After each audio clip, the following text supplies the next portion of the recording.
రక్షకుడైన యేసయ్య నామంలో ఎండగండి గ్రామ ప్రజలను మీ అందరికీ కూడా శుభాలు వందనాలండి. యేసుక్రీస్తు ప్రభువారి గురించి తెలియని వారంటూ ఎవరు ఉండరు. అయితే ఆయన ఈ లోకంలోకి ఎందుకు వచ్చారు, దేని నిమిత్తం వచ్చారనే విషయం మట్టుకి మనలో కొందరికి తెలియదు. కాబట్టి ఆయన్ని ప్రతి ఒక్కరు కూడా కేవలం ఒక మతానికి సంబంధించినటువంటి దేవుడిగాను, ఒక సమూహానికి ప్రత్యేకించబడినటువంటి దేవుడిగాను మన విశ్వాసం ఉంచుతాం. చాలామంది సహోదరులు ఆ విషయాన్ని అంగీకరిస్తారు.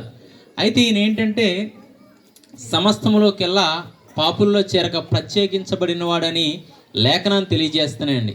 అయితే మీకు ఒక విషయాన్ని తెలియజేస్తాను.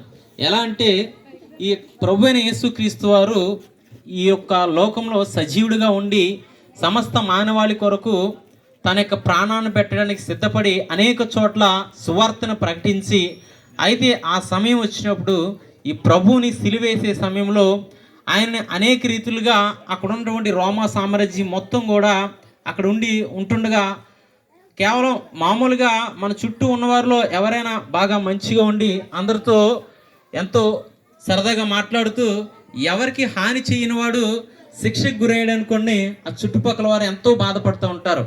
అతనికి ఏమైనా జరగకూడదు ఏదైనా జరిగితే కనుక అక్కడ ఉన్నటువంటి వారి హృదయాలన్నీ కూడా ఎంతగా కలత చెందుతాయంటే, అయ్యో ఈ వ్యక్తికే రావాలా, ఆ శ్రమ ఏదే నాకు వస్తే బాగుండు కదా అని అనేక మంది జాలి పడుతూ ఉంటారు. అదేవిధంగా ప్రభువుని ఆ యొక్క రోమా సామ్రాజ్యం మొత్తం కూడా అతను కేవలం దేవుని కుమారుని అనే ఒక మాట చెప్పినందుకు గాను అదే సాగుగా తీసుకొని ఇతడు దేవుని దూషిస్తున్నాడని చెప్పి శిక్షణ వేసి అతనిపై సిలువ పెట్టి, దాదాపుగా సిలువ కాలంలో ఎంత ఉందంటే 300 కేజీలు ఉందన్నమాట అండి. అటువంటి సిలువను అతనిపై పెట్టి ఈ కొరడాలతో కొట్టడం ప్రారంభించారంటండి.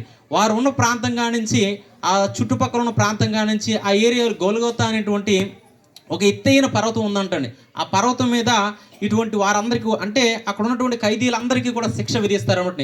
అదేవిధంగా ఇతను కూడా శిక్ష విధించడానికి తీసుకెళ్తున్నప్పుడు ప్రతి ఒక్క వ్యక్తి యొక్క హృదయం కూడా కలిచి వేసేటప్పటికి ఆ స్త్రీలైన వారు ఎంతో వేదన చెందుతున్నారంటండి. అప్పుడు ఆయన చెప్పిన మాట ఏంటంటే, అమ్మ నా కోసం మీరు ఏడవద్దు, కానీ మీకోసం మీ పిల్లల కోసం మీరు ఏడవమని చెప్పినప్పుడు దాని యొక్క అర్థం ఏ విధంగా ఉందంటే, ఈ లోకంలో ప్రతి ఒక్కడు కూడా దేవుడు అనుగ్రహించే మహిమను పొందలేకపోతున్నారు. ఎందుకంటే మానవుని యొక్క పాపం దేవుడు ఇచ్చినటువంటి మహిమకు అది ఆ యొక్క పాపం అడ్డుగా ఉందన్నమాట అండి.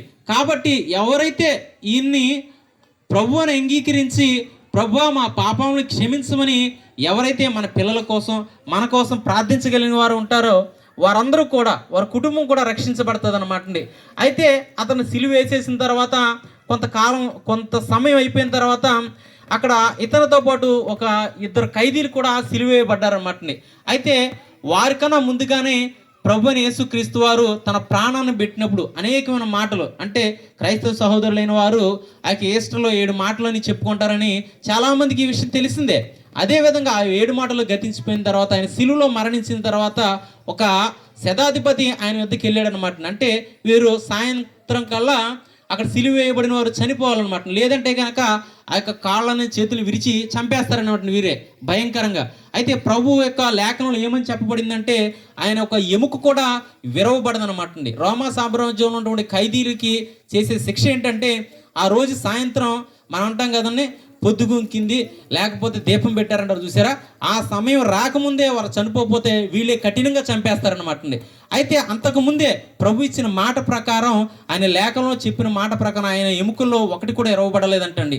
అయితే ఆ సమయంలో ఇతను చనిపోయాడో లేదని తెలుసుకోవడం కోసం ఒక శతాధిపతి, అంటే 100 మంది సైనికులపై ఇతను ఒక మేజర్ అనమాట అండి. ఒక మేజర్కి భయం అనేది ఉంటుంది అంటారా? ఎంతోమంది సైన్యం వచ్చేస్తున్నప్పటికీ కూడా ఆ సైన్యానికి ఎదురెళ్తాడే తప్ప అతనికి భయం అనేది కలగదనమాట అండి. అటువంటిది ఈయన పొడవగానే అతని డొక్కల్లోంచి ఇది నీళ్లును రక్తం కారినట్టండి. వెంటనే ఆ ప్రాంతంలో ఉన్నదంతా కూడా భయంకరమైన భూకంపం కలిగిందనమాట అండి. ఆ విషయం చూడగానే ఎంత గొప్ప సైనికుడు అయినప్పటికీ కూడా ఇతని గుండె అదిరిపోయిందనమాట అండి. ఎందుకంటే ఆ యొక్క ప్రభావం చూసినప్పటికీ అతను భయం వేసేసిందంటండి. ఎందుకంటే అతను యుద్ధంలోకి వెళ్ళినప్పుడు భయం అనేది ఈయనకు ఉండదు, కానీ ఆ ప్రభావం చూసేటప్పుడు అప్పుడు ఆయన సాక్ష్యం ఇస్తున్నాడు అనమాట. అప్పటి వరకు కూడా యేసు ప్రభువుని కొట్టిన వారిలో ఈయన ఉన్నాడు. అప్పుడు ఈయన ఏమని సాక్ష్యం ఇస్తున్నాడు అంటే, ఈయన నిజముగా దేవుని కుమారుడే అని అతను ఒప్పుకున్నాడండి. చరిత్ర ఏం చెప్తుందంటే కొంతకాలం తర్వాత అతనికి సాక్షిగా అనేకులకు ఈయన దేవుని కుమారుడని ప్రకటించాడు అనమాట. అలాగే చాలామంది ఈ ప్రభువుని ఎవరో ఒక మతానికి లేదా ఒక వర్గానికి చెందినవారు అనుకుంటున్నారు, కానీ ఈయన నిజంగా దేవుడి కుమారుడని ఎవరు అంగీకరించడానికి ఇష్టపడతలేదు. అయితే ఈయన నిజంగా దేవుడి కుమారుడని ఆ రోజు శిక్షించిన వారు ఒప్పుకున్నారండి. కాబట్టి ఆ విధంగా ఈయనపై మీరు విశ్వాసం ఉంచితే ఆయన మీ పాపముల విషయమై, మీ యొక్క అతిక్రమణ విషయమై మీకు రక్షణ కలగజేయగలడు. అటు కృప దేవుడు మా అందరికీ దయచేయను గాక. స్తుతి స్తుతి స్తుతి స్తోత్రం స్తోత్రం తండ్రి, పరిశుద్ధుడా, మహోన్నతుడా, మహాగణుడా, జీవాధిపతి, జీవం కలిగిన మా దేవా, నీ బంగారు పాదాలకు వందనాలు, స్తుతులు, స్తోత్రాలు ప్రభా.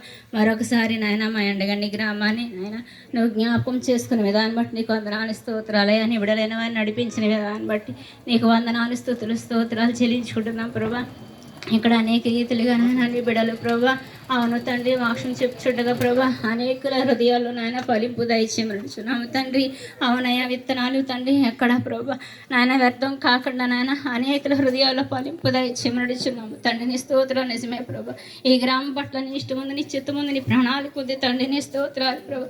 నీ ప్రణాళిక చొప్పున నాయన ప్రతి ఒక్క బిడ్డను రక్షించమని, కృప చూపించమని, దయ చూపించమని. అవునే, ప్రతి ఒక్క బిడికి నీ రక్షణ భాగ్యాన్ని దయచేయమని, కృప దయ చూపించమని, నాయన చేసిన చిన్న ప్రార్థన ఆలకించమని, తప్పుడు మన్నించమని యేసుక్రీస్తు నామములో అడిగి వేడుకుంటున్నాను పరమ తండ్రి. ఆమేన్.